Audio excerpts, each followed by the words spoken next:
So my buddy Nick back in Flint, Michigan called me and told me about some military exercises in Flint, Michigan.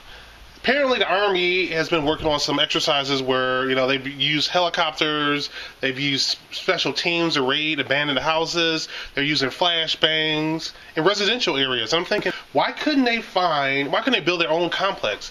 But what they're doing is they're using places like Flint and Detroit, well, yeah, definitely Flint, to run their exercises because they're focusing more on urban combat. They're focusing more on urban situations, so to speak. And it just seems disrespectful to me. There's been an apology by the city government. Apparently, the Flint police are somewhat involved, and the Army National Guard is also involved. It's been an apology. They said that basically they're sorry that they didn't let people know what was going on. But people were reporting loud noises, bangs, and all this other stuff. And I'm thinking, they're taking advantage of the fact that there's so many abandoned houses in places like Flint. They figure it's a perfect place to sort of practice their exercises. But I'm thinking it's so disrespectful to just do stuff like that in those neighborhoods, because it's almost like saying, well, we don't respect you guys enough to even let you know that we're going to set off flashbangs and stuff and run military drills in the middle of the city. I always thought that was pretty much prohibited anyway. I thought the military wasn't really allowed to just be involved in the cities unless there was something really going on. Maybe it's just me. I always thought that it was a clear distinction.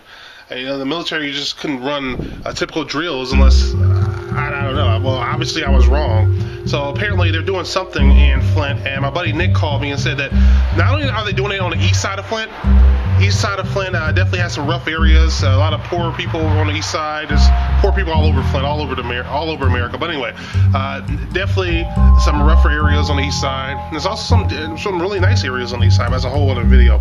Anyway. It's probably somewhere around Franklin, and anyway, he also told me that there's basically some things going on downtown. He actually mentioned downtown Flint. I'm thinking, really, there's people around? And he told me, yes, there's people around, and they're doing stuff. And I'm thinking, how can this be a good idea? What are they really preparing for? Are they really preparing for foreign combat or urban combat with foreign powers, or are they preparing for urban combat with a civilian population or some type of civil unrest type of situation? I don't know what they're doing. I'm just speculating, but I just find it bizarre, because I've lived in Flint for over 30 years, and Nick's obviously lived in the city for over 30 years, and like he said, he never experienced anything like that. He never heard anything like that. And it's funny how, the local media try to play it off. They tried to play it off like nothing was going on, and Nick told me that essentially they tried to pretend like nothing was going on, but then so many people were talking about it on Facebook that they had to acknowledge what was actually going on. And it's just interesting how we live in a world where truth just comes up because of the internet. It's harder for people to hide things. But anyway, guys, share your thoughts on that.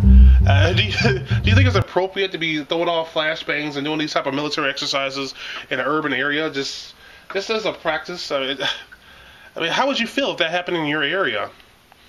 Thanks for watching. Thanks for listening. Don't forget the future belongs to those who prepare for it today.